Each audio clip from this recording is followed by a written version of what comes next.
I was going through a divorce, really. And my ex-husband wanted to try to make the marriage work, and he didn't want to stay where we were. So I went to go get the U-Haul and pack up and move back to Idaho and to kind of give a fresh start so my kids and I could heal and heal the marriage.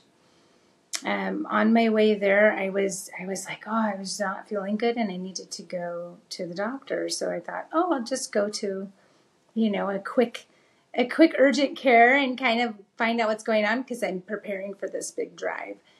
And when I got there, they gave me an antibiotic that I didn't know I was allergic to. And I'm allergic to a lot of antibiotics. I actually can only take 2 at this point in my world that I know. And so they gave me the antibiotic and they said, well, you need to stay in the office and see, how your body responds because it's in the family of one of the antibiotics you're allergic to. And I said, okay. So I waited and all of a sudden I started to swell. And I started to turn very red. And they came in with an epinephrine shot and said, it's urgent care, so they're going to give me a shot. And they sent an ambulance, took me to the ER. And when I was at the ER, it started to go down, so they thought I was okay. I left the ER, did not make it very far outside, and it started to exacerbate, started to come back up again. And so then they brought me back in, and in the ER administered another epinephrine shot. And it started to calm, but they were worried because now I've already had 2 occurrences. Then they ended up having kind of a moment because the allergy specialist was on vacation. And, I live in a small community. We don't have like these huge hospitals, ready access.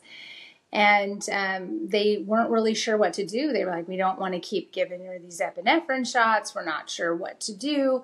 So they ended up taking me into the ICU. And I just kept having responses. It was almost like it was just moving through my veins and through my body. And it had been a shot, an antibiotic shot. So it wasn't like a pill. It was actually a liquid antibiotic. And I was in there for a total of 11 days. During the course of 11 days, within the first 9 days, waiting for the specialist to return from vacation, all they could do was give me epinephrine shots. By the 3rd day, my heart couldn't handle it. It was just too much. I ended up receiving over 50 epinephrine shots over the course of 11 days. And it was really intense because I didn't really know what was going on. When you're going through something like that, you're not conscious. So when they're telling me this after, I'm like, how is that even possible? But it made a lot of sense in the fact that my heart couldn't handle it and I had a heart attack. When I had the heart attack and died, I went into this space. I can't even explain it. The way that I experienced it, it's like one of those moments, when you take a friend and you're like, I got to tell you this. But then once you tell them, it's not as powerful because it's like you have to be their moment. It's kind of one of those moments. But what ended up happening was I found myself in this space of these 2 beings beside me.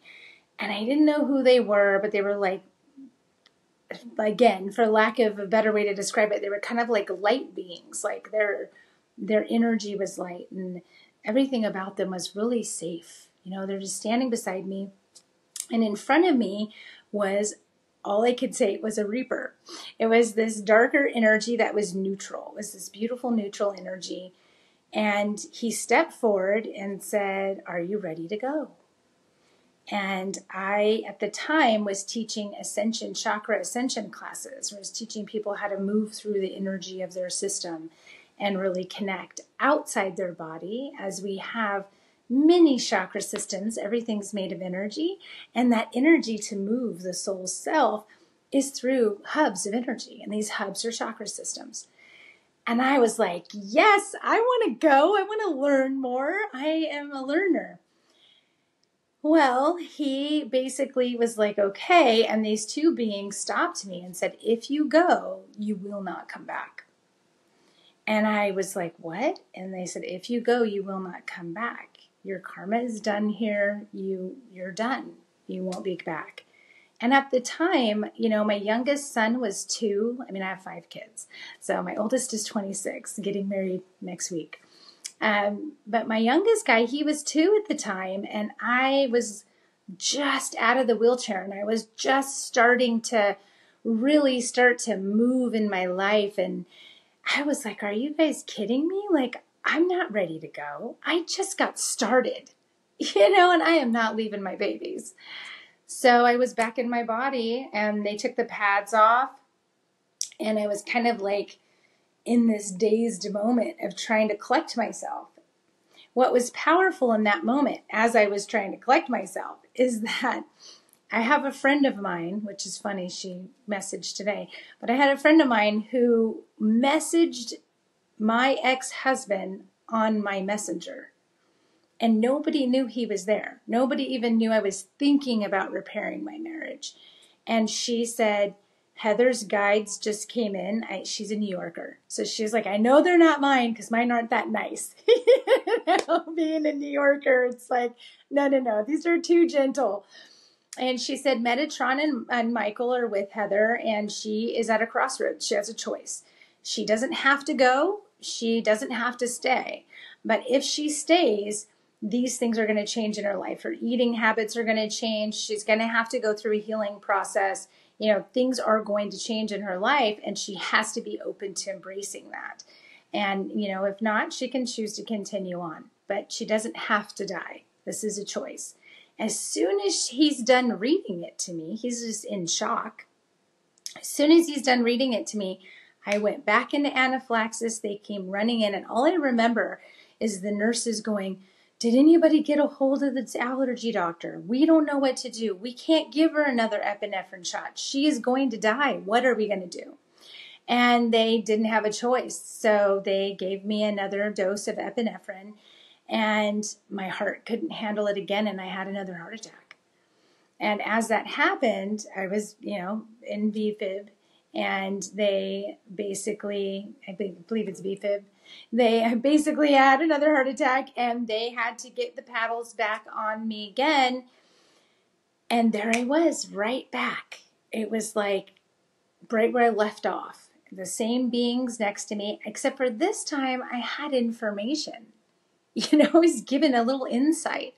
And there's the Reaper, and he says, your time is done here. Are you ready to go? And I was like, I don't know. Like, I want to go. I really want to explore, but I need to come back. I am not done. I have been through so much in my life. There's just no way that this is how I'm going to leave it. And what I realized is, I'm not sure if you guys are at all familiar with walk-ins. I've had a little bit of experience. Okay, I've had more than a little bit. I've had a lot of experience with people that are walk-ins. It's a very interesting experience. What I was feeling was, if I had left, a walk-in would have come in to take that contract, to take that agreement on this life, which was very interesting to me, because there was this part of me that was open, and this other part of me that was like, I really worked hard to get where I am. It took years to get out of that chair. It took years to get where I am in my life. And I just don't feel complete. And so as I was standing there, again, the two beings on the side, which my friend calls Michael, Archangel Michael and Metatron, basically said, if you go, you're not coming back. And if you stay, these are the things you need to prepare for. And every single thing they told me happened. It's amazing. It's even still happening today. And I really was kind of in this profound moment, because if you think about it, like everything's energy, right? So your soul being is having this experience, but your human self is like, okay, am I really having this experience? Like, am I just like having this moment because I'm OD'd on epinephrine and my heart's having an issue and this isn't real? But my friend messaging was the thing that anchored it into truth, because she was in a different state. She wasn't anywhere where I was. I hadn't talked to her in months and months. And she had told me like months and months ago, your marriage is going to have to end. And you're meant to be with somebody else. His middle name is Michael. He's got a red beard. He's got a bald head. And I'm like, I don't know anybody with the middle name of Michael. And I really want to make this work. So the fact that she was the one that messaged really made the profound resonance of, okay, this is something greater than me. And I need to pay attention. So I decided to stay, clearly. I'm not a walk-in. I do work with many spirits that like to come in, well, channels, guides, but I am truly me. And as I was going into that space and I woke up or came out or however you want to label it, because for me in my mind and my human body, it was like awakening. I was awakening into this reality. I was coming back into the human consciousness and I was trying to make sense of it all. You know, that human brain is like, okay, what's really going on here? Like, did they give me something else? Was I being roofied? It was this total moment of, is this really real? And I had already died before and come back, which was a completely different experience. I had no tolls, no warnings, and it wasn't even the same experience. Not at all. And I was much, much younger. So I'm sitting there, wake up, and it was the most amazing experience because they had they had me on a ton of steroids. You know, at this point now they're pumping me with steroids to keep the swelling down because they don't know what else to do. They can't give me any more epinephrine. They have to give me steroids to keep the swelling down. And you know, swelling is usually how people pass. There's some type of inflammation. And pretty much overnight, I went from a size 5'7" to a 22, 24. I mean, I was huge. And I have photos actually on my website. And I felt like I was walking around in a meat suit. And on my way to Idaho, I had this beautiful little ferret who was my little guy. He was 6 months old. I named him Jasper. And I feel to this day he took the last heart attack because all my kids were in a hotel outside the hospital. The U-Haul or whatever it was, Penske, was packed up. And they had brought my ferret inside the room in his little cage, his travel cage. And he was playing in normal. And my oldest daughter called my ex-husband and said, I don't know what happened. He grabbed his heart in the middle of playing and he just died. And it was the second time. So it was almost like there had to be a death. There had to be an exchange. I don't know if that was the case or not. But it seems that there is a theme around that. I'm still exploring and open. So when I got back to the hotel and, was picked up, I told them to leave my ferret so that I could bury the ferret. And when I came, it was 3 days later. And that ferret, maybe it was even more. It was 3 to 5 days later. And the ferret was still warm. It hadn't gone through rigor mortis. It wasn't stiff. I mean, I thought it was still alive. I was like, maybe it's just sleeping. I'm going to get choked up. I was trying to wake him up. And so as we're driving and leaving on our way to Idaho, and we're driving through Oregon, it was snow everywhere. And I said, you have to stop. And we stopped and went to the tree, and I wrapped the ferret up and left the ferret at the tree. And as I was walking away with assistance from my girls, I look back and the ferret is gone. I still am just like, seriously, this really happened. And for me, it was like this, maybe for me in my heart, because of who I am, I was like, oh my gosh, maybe he wasn't dead. Maybe he was alive. Maybe some being came and said, come on, little guy, because I loved him. He was the most kindest, loving little being ever. So when we went down to Idaho, we got into my sister's and we were getting set up, and I was definitely in the healing process. I could barely walk from the door to the mailbox. I couldn't really function. I didn't want to leave the house. I just wanted to be. I just wanted to breathe. I just wanted to process what had just happened in my life. Everything was changed. Everything I saw was different. And I was heightened. It was like I could see the spirits in between. Like when you're looking at a TV screen that has the fuzz, it's like you can see the in between of what's from me to you. And I could feel the energy, and I could hear people's thoughts, and I could feel everything that was going on. So much that I just couldn't leave. It was too much. I could feel too much pain, too much fear, too much guilt in the world. And it was breaking my heart. So my sister, after some time, and I was going through my processes, she wanted me to go to the mall, which was really quite auspicious because in 1999, this was 2017, in 1999, the first adult death that I had, the same thing had occurred. After I was healing, she had come to pick me up. I wasn't ready to leave the house. I wanted to go to the same mall. And so I was hesitant, but I said, I'm going to try this. I was given instructions. Let's see what happens. And as I'm entering into the mall, I could feel everything. And I was like, Michelle, I made a mistake. I shouldn't be going in here. And there was a woman, and I looked at her. She was at the food court, and I said, I looked at my sister, and I said, did she have a son that died? And my sister said, yes. And I said, he didn't die the way people think. And she says, yes, it's the talk of the town. And I could see the vision of how he passed. So it was this really intense moment of pain and regret for the mother. And I could feel that. I could feel her choices. I could feel her despair. I could feel the unraveling inside of herself.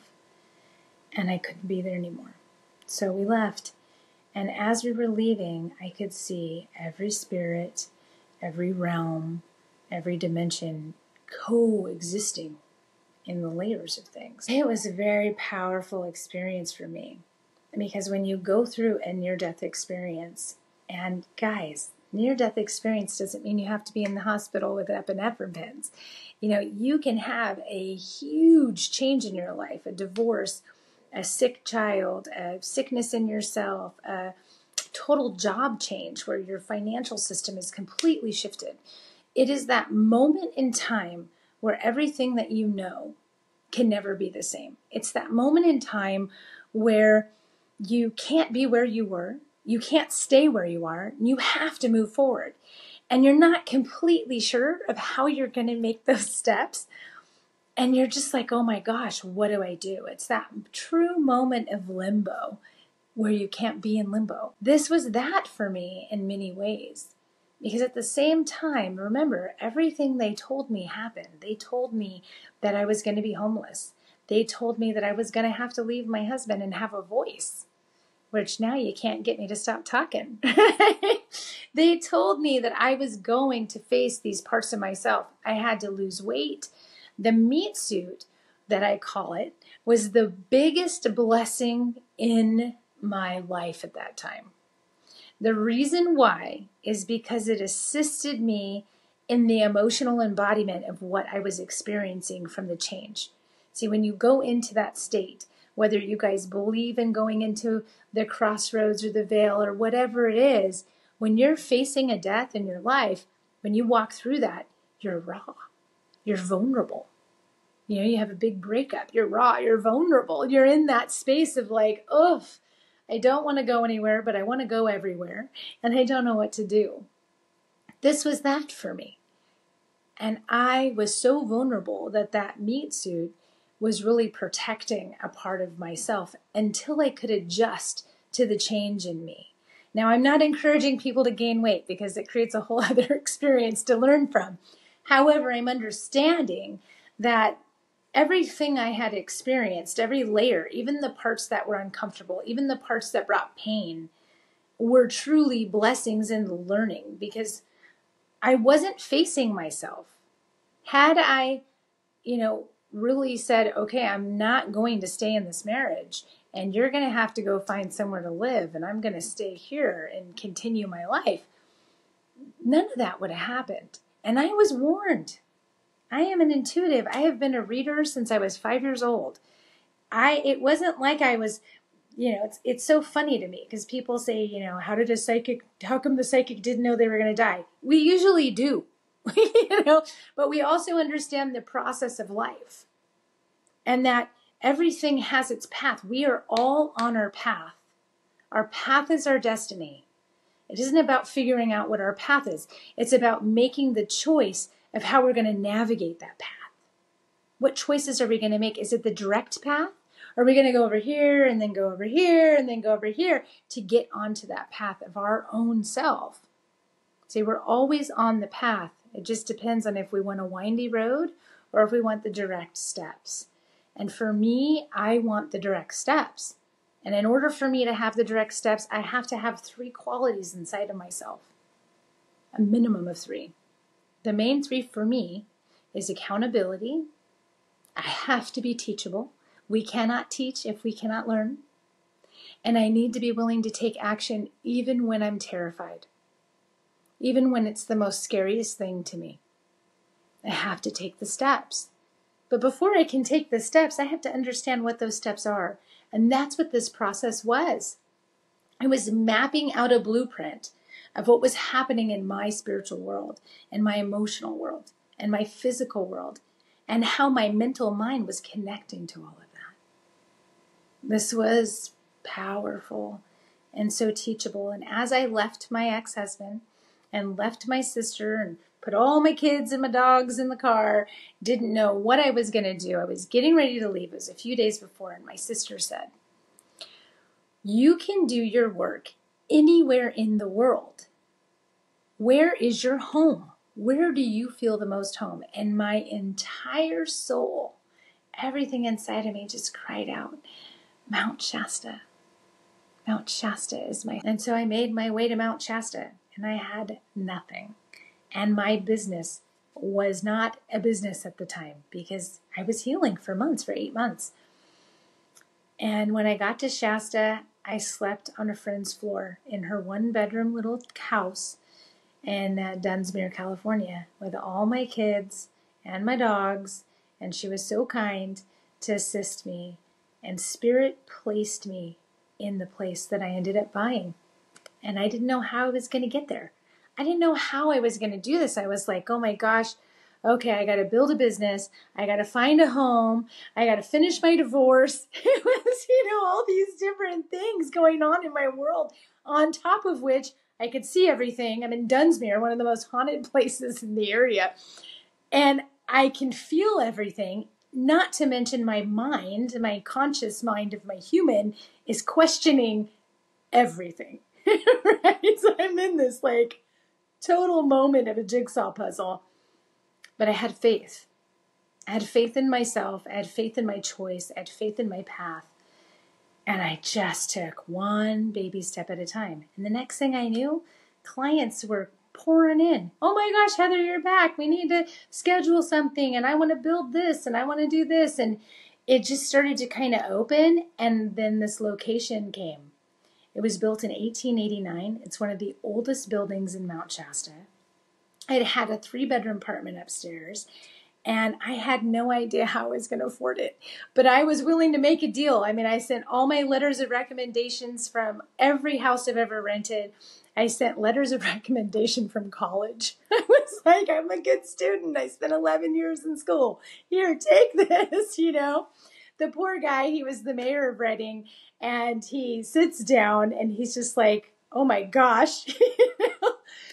And he says, I'll tell you what, you need to pay me $2,000 every 2 weeks for 6 weeks.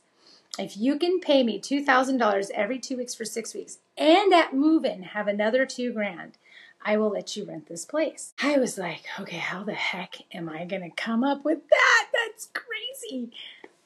And I just kept going, and it kept happening. And I went and stayed at my parents' down in Pine Grove, who adopted me at 33 and were my landlords. Just a little backstory. Whole other story. Who are totally my parents in every way. And so my mom was like, we have a house that you can stay on our property until yours is ready. And I was like, oh my gosh, thank you. So it was a 4-hour or 3.5-hour drive every 2 weeks there and back to bring this man the $2,000. Every 2 weeks, I work my butt off and I had that $2,000 or a miracle would happen and the $2,000 would show up in the mail. Someone was like, I owe you this. And I was like, you do? Awesome. I will take it. And I drive up, and I remember the second time I drove up, the landlord goes, you know you can mail it. And I said, yes, I can. But you know what happens when I drive it to you? And he said, what? I said, it builds accountability. You know that I'm an accountable person because I'm taking the time, 6 hours every 2 weeks, with all my kids in the car in 100-degree weather with my dogs to drive this money to you. And that's how much it means. So, long story longer, I go into the space, I move in, it gets shut down. They red tag it. And I'm like, and I'm bawling to the poor fire chief. And he's like, we have to have new electrical. This is a fire hazard. You can't stay upstairs. You can't build a store. You can't do nothing. And I'm just like, I just lost it. I just started bawling. And then he was like, it's okay. And the landlord put me up into a motel for part of the time that it took. And when I finally moved in, my kids and I, we built the shop, which you can see on perfectbalance.love. We built the shop in the gallery with our bare hands. The only thing my kids and I did not build is the floors, the cedar wall. Everything else we built together. My little baby, he was putting hearts on the walls and positive affirmations, and then we painted over it. And then you'll look up and there's like 4.5 feet. There's about 4.5 feet of, it's literally pallets. Because I didn't have any money. I was a single mom, man. I was working 2 jobs trying to get a store open. And I went to the Ace Hardware and said, hey, Bill, can I please get some pallets? I only have $70. And he's like, sure. And I went and got a ton of pallets, 70. He sold me $1 a pallet. And I stained them with the kids and we peeled them off and then we Tetrised them up on the wall. And it was amazing. And then we had a guy come in that was like, let me put up your bamboo ceiling. And then another person came in and said, Heather, I want to give you roots. We're going to build you a tree. And I had a daughter that passed away in 2016. She was buried under a tree. And it was so amazing because he came and built this tree with me. It took me 2 months to paint it. But as he was building it, he has an autistic son who he built drums to communicate with him through sound. And the reason I bring that up is because as the man is building my cedar wall, his wife comes in. The store is nowhere near open. And she looks at the tree and she looks up and she sees this octagon. She's like, what are you going to put there? I said, oh, well, I'm waiting for Spirit to bring a person to paint it because I feel like it's going to be the heaven and the earth. And at that time, people were already knocking on my door saying, hey, we heard you have a tree and I'm still painting it. And we feel guided to bring something from a loved one that passed and put it at the tree. And I was like, oh my gosh, okay, I'm in such honor. So the woman had a niece and nephew that were autistic, and she felt guided to paint the ceiling and connected to the maker of the tree. So this beautiful star people tree. And I walk the red road. So my ate, when he passed, that we had a bear heart come to us, a bear, and I ended up putting the bear heart in the tree. And then the Mexicas, who I work with all the time, which are Aztec, and they're part of my soul family, I was gifted a skull that came to me that has the story of the Aztec people. And it's on top of the box of the heart. My pop was about bridging community and bringing that together. And he loved the Mexica. They would come to his Sundance, and they would dance in ceremony for 12 days in South Dakota. And that is in the tree. So you see this journey of going through a death and a rebirth and having faith in the process and being in the mystery of the unknown created such a beautiful space. And let me tell you guys, single mom, I had no idea how it was going to work out. And there were so many moments of fear. When I started building the store, owners of other stores and property wanted to take it. They wanted to buy it. And the landlord said, I'm going to give you 18 months to buy this store. I have 5 people trying to buy it from me above the value. If you can't buy it for what I paid for it in 18 months, I'm selling it. I didn't know how I was going to do that. I barely opened the door. I had only been open for a year, and it took me 2.5 years to build it. Well, Spirit showed up again. 1 month to the day from my deadline, I bought the building. These are the things, guys. Life, it's a path of mystery.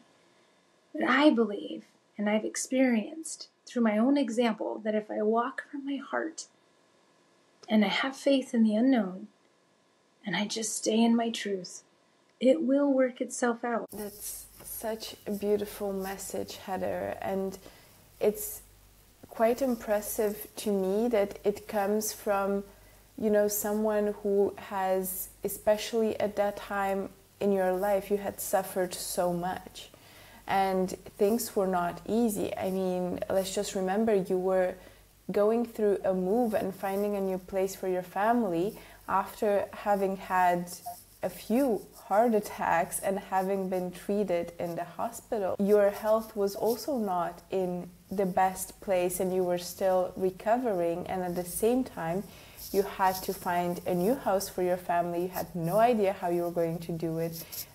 Financially you were struggling, so it almost sounds like you had nothing going for you. And to also, I think, leave a marriage when you don't have a lot of other backups, I think it's an incredibly brave thing to do, just because it feels like it's over. And I think many people in that situation just choose to stay because it's easier.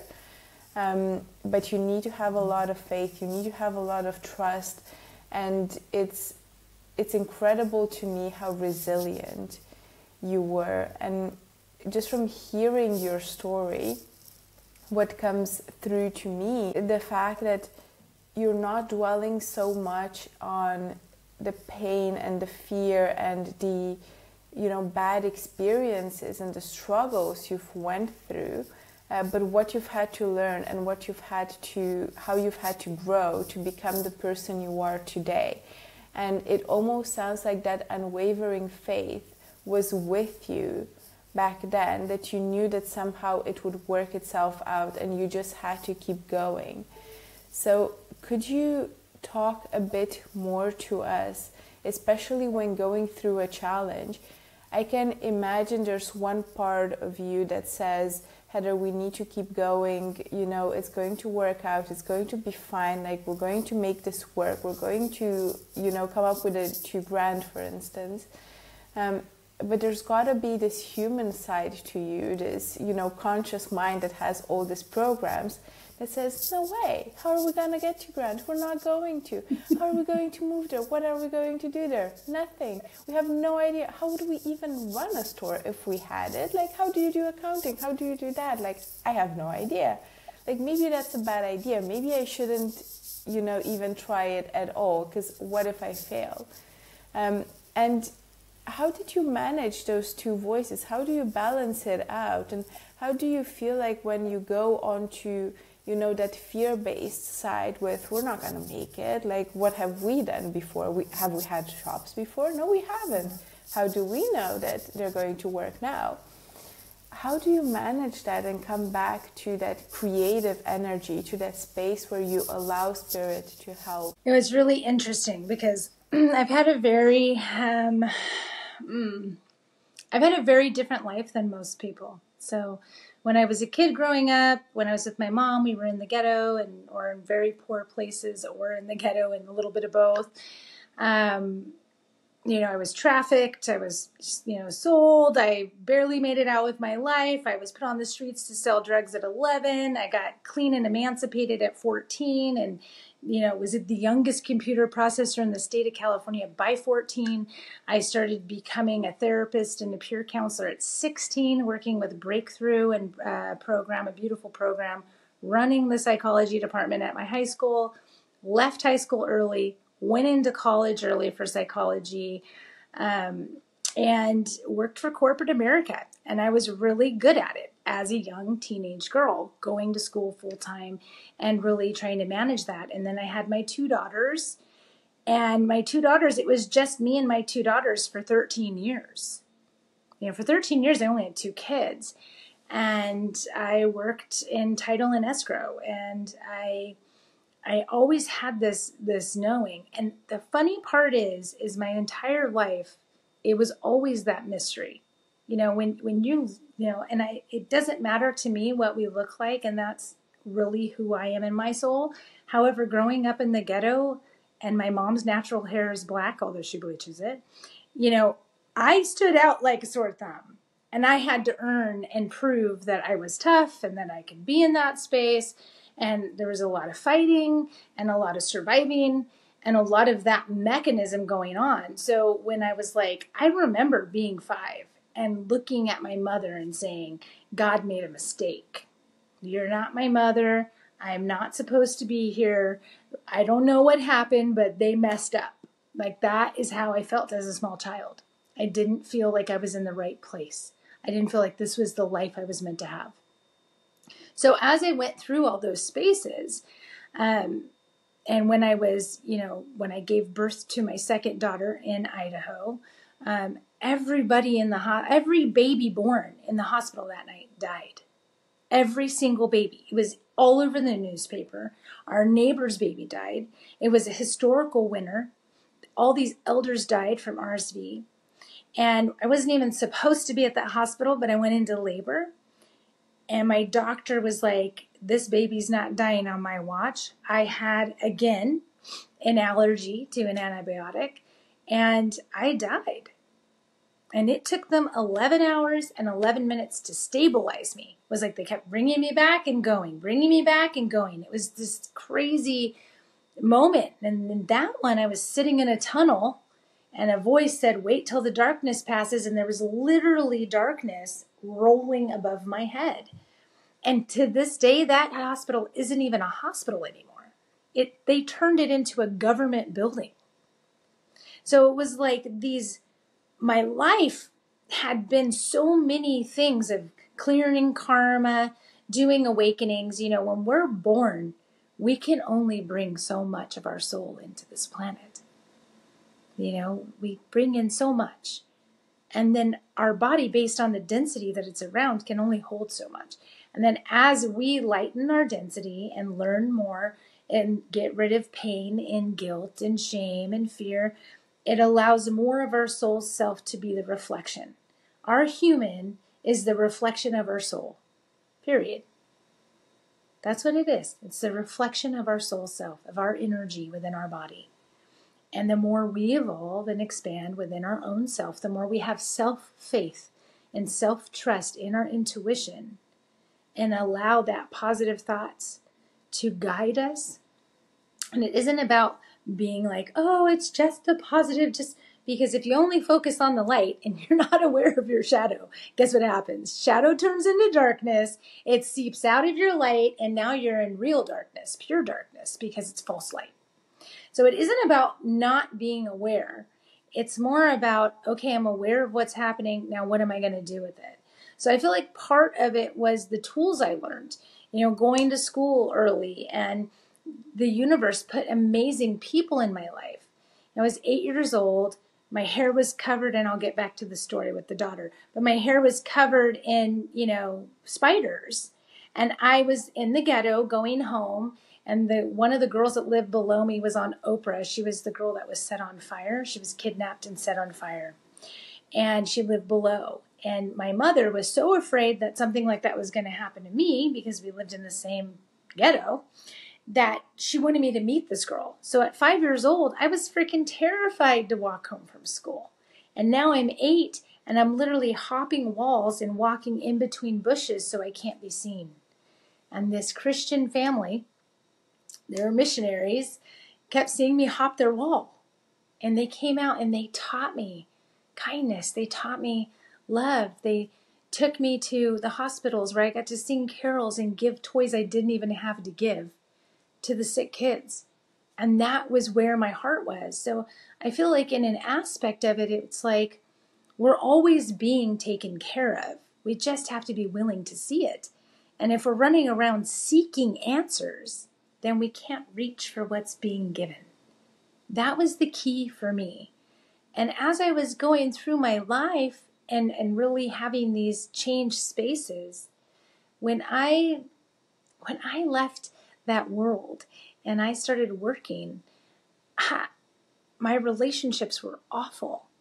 It was like I had healed in one aspect, but I was manifesting these really abusive relationships. Really abusive. And, because of that, my reactions weren't exactly healthy either. I didn't make the greatest choices. I didn't have the tools. I didn't know what I was doing. I felt like everything was in a whirlwind in my life.